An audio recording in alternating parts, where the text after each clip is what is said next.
ஒரு ஆணின் ஆர்வத்தை இழக்கச் செய்யும் 6 காரணங்கள். முதலாவது, பொய் சொல்லுவது. நீ அவனிடம் பொய் சொன்னால் அது உண்மையை மட்டும் பற்றியது அல்ல, அவன் உன்னிடம் வைத்த நம்பிக்கையால் முட்டாளாக உணரச் செய்கிறாய் என்பதுதான் முக்கியம். இரண்டாவது, அவனை புறக்கணிப்பது. ஒவ்வொரு முறை நீ அவனை புறக்கணித்தால் அவனை நீ இல்லாமல் எப்படி வாழ்வது என்று கற்றுக் கொடுக்கிறாய். மூன்றாவது, பல மணி நேரம் செய்தி அனுப்பாமல் இருப்பது. அவனுக்கு நீண்ட பதிவுகள் தேவையில்லை, ஆனால் முயற்சி வேண்டும். மௌனம் அவனிடம் சொல்லுவது நீ அவன் மனதில் கூட இல்லை என்று. நான்காவது, அதிக பிஸியாக இருக்கிறேன் என்று காரணம் சொல்லுவது. யாரும் அவ்வளவு பிஸியாக இருப்பதில்லை. உண்மையில் பிஸியாக இருப்பவரையும் அக்கறை இல்லாதவரையும் அவன் வேறுபடுத்தி பார்க்கிறான்.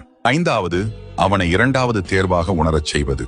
உன் கவனம் மாறும் போது அவன் அதை கவனிக்கிறான். ஒரு முறை அவன் தன்னை மாற்றப்பட்டவன் என்று உணர்ந்தால் உள்ளுக்குள் தூரமாக ஆரம்பித்து விடுகிறான். ஆறாவது, எந்த முயற்சியும் காட்டாமை.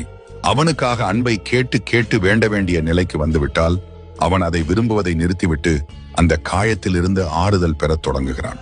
அவனின் ஆர்வம் ஒரு இரவில் மறைந்து விடவில்லை, அதை நீ மௌனத்தால் கொஞ்சம் கொஞ்சமாக கொன்றுவிட்டாய். இதை உணர்ந்தால் ஒரு சிவப்பு இதயம் குறியிட்டு கருத்து எழுதுங்கள். இந்த வீடியோவை சேமித்து வையுங்கள். இறைவன் ஆசீர்வதிக்கட்டும்.